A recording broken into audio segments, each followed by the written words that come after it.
که ستاسو د یوټیوب چینل او تاسو پری میوزیک ډاونلوډ کول غواړئ چې د ویډیو په بیک ګراوند باندې ولګوئ چې ستاسو په ویډیو باندې کاپی رایټ رانشي، نو دا ویډیو تر اخره پورې وګورئ چې زه تاسو ته په دې ویډیو کې پری میوزیک ښیم چې تاسو پری میوزیک د خپلې ویډیو لپاره ډاونلوډ کړئ او د خپلې ویډیو په بیک ګراوند یې ولګوئ.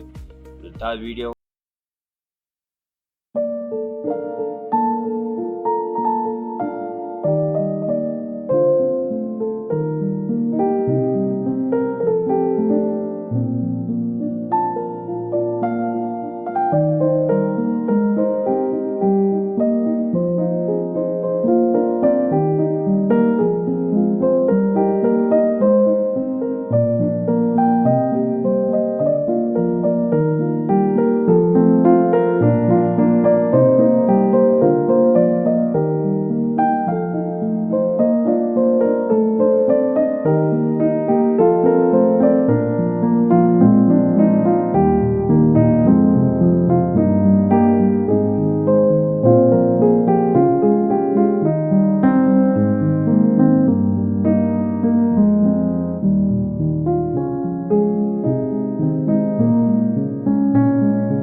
یوټیوب تاسو لا پری میوزیک درکې چې تاسو د دې ځای نه پری میوزیک ډاونلوډ کړئ چې تاسو یوټیوب ته د څه نمونه خطره نه وي، تاسو ډاونلوډ کولی شئ او په خپل ویډیو باندې لګولی شئ. کوم میوزیک چې زما په دې ویډیو تاسو ګورئ چې ما لګولی دی، دا داسې میوزیک تاسو په خپله ویډیو باندې لګولی شئ. انشاءالله چې ویډیو به خوښه شي زموږ د یوټیوب چینل د ځان سره ضروري سبسکرایب کړئ د نورو معلوماتو لپاره. اوکې، د الله په امان.